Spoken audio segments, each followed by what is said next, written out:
আলাইকুম। আমি প্রাণের বাংলাদেশের স্পোর্টস রিপোর্টার শাওকার আলম সগীর। আজকের এই ঢাকা বিপিএল প্রথম পর্বের শুরুতে রাজশাহী এবং সিলেটের মাঝখানে টানটান উত্তেজনা আমরা উপভোগ করছি। এ সম্বন্ধে কিছু আপনাদের সামনে বলবেন অনুভূতি আব্দুল্লাল মামুন ভাই, আমাদের পত্রিকার সম্পাদক ও প্রকাশক। ভাই, আপনি একটু বলেন তো, আজকে যে বিপিএল দেখছেন, এই দেখার ভিতর অনুভূতিটা আপনার কীরকম? আপনাকে অনেক ধন্যবাদ সগীর ভাই। প্রথমে এই যে ক্রিকেট বোর্ডকেও ধন্যবাদ জানাচ্ছি, তারা পুনরায় একটি বিপিএল আমাদেরকে উপহার দিয়েছে। আজকে প্রথম থেকেই খেলাটা ছিল উত্তেজনাপূর্ণ, যদিও মাঝখানে কিছু হজবরল খেলা আমরা দেখেছি, কিন্তু শেষ পর্যন্ত রাজশাহী তাদের সুন্দর নিপুণ খেলা দিয়ে সিলেটকে পরাজিত করেছে।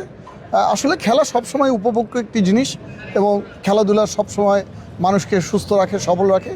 তো এই বাংলাদেশ সরকার ক্রিকেট বোর্ড যে বিপিএলের আয়োজন করেছে, পুনরায় তাদেরকে আবার ধন্যবাদ দিচ্ছি যে এরকম একটি মুহূর্তে বাংলাদেশের নির্বাচনের আগ মুহূর্তে এরকম একটি বিপিএলের খেলা সত্যি একটি সাহসিকতার পরিচয় দিয়েছে। এবং আপনি জানেন যে বিপিএল নিয়ে বিভিন্ন কথাবার্তা, বিভিন্ন সমস্যা, আলোচনা সমালোচনা চলতেছিল দেশ বিদেশে।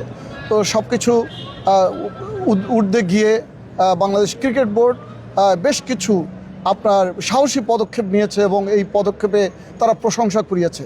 তো সর্বোপরি আপনাকে ধন্যবাদ আমার সাথে কথা বলার জন্য। বিপিএলে অন্তর্ভুক্ত সকল দলকে এবং কলাকৌশলী ক্রিকেট বোর্ডের কর্মকর্তা সবাইকে ধন্যবাদ জানাচ্ছি। ধন্যবাদ আপনাকে সগীর ভাই। ধন্যবাদ আপনাকে। আজকে আপনারা শুনলেন মামুন ভাইয়ের মুখ থেকে বিপিএল সম্বন্ধে কিছু কথাবার্তা। ধন্যবাদ দেশবাসী সবাইকে। ক্রীড়ামোদী যারা আছেন আমাদের দেশের, প্রত্যেককে সালাম, আসসালামু আলাইকুম।